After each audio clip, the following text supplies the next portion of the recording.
আপনারা ভুল করেও এই 5টি জিনিস কাউকে গিফট করবেন না। কোন 5টি জিনিস?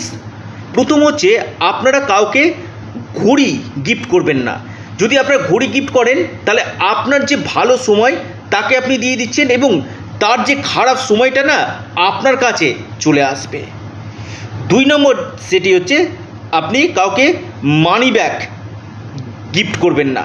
কারণ এই মানি ব্যাগ যদি আপনি গিফট করেন, সেটাতে আপনার মা লক্ষ্মীর কৃপা আপনার কাছ থেকে চলে যাবে এবং যাকে গিফট করছেন তার কাছে মা লক্ষ্মী দেবী কিন্তু বিরাজমান হবেন। 3 নম্বর, আপনি কাউকে কলম বা শিক্ষার কোনো জিনিস কাউকে গিফট উপহার হিসাবে দিবেন না। আরেকটি আপনার ভুল করবেন না, 4 নম্বর যে জিনিস সেটি হচ্ছে, আপনি কোনো মূর্তি, কোনো দেবদেবীর মূর্তি বা ছবি আপনি ভুলেও কাউকে গিফট দিবেন না। তাতে আপনার দৈব কৃপা আপনার কিন্তু সরে যাবে।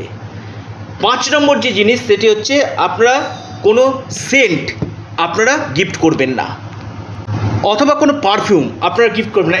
যদি আপনারা কোনো সেন্ট বা পারফিউম আপনারা যদি গিফট করেন, সেটা আপনারা যে পূর্ণ করেছেন না এই জীবনে, সেটা তার কাছে চলে যাবে, ট্রান্সফারটা তার কাছে হয়ে যাবে।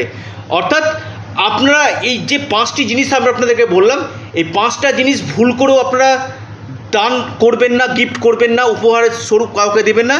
তাতে জীবনে কিন্তু আপনার সর্বনাশ, আপনার বিনাশ কিন্তু হয়ে যাবে।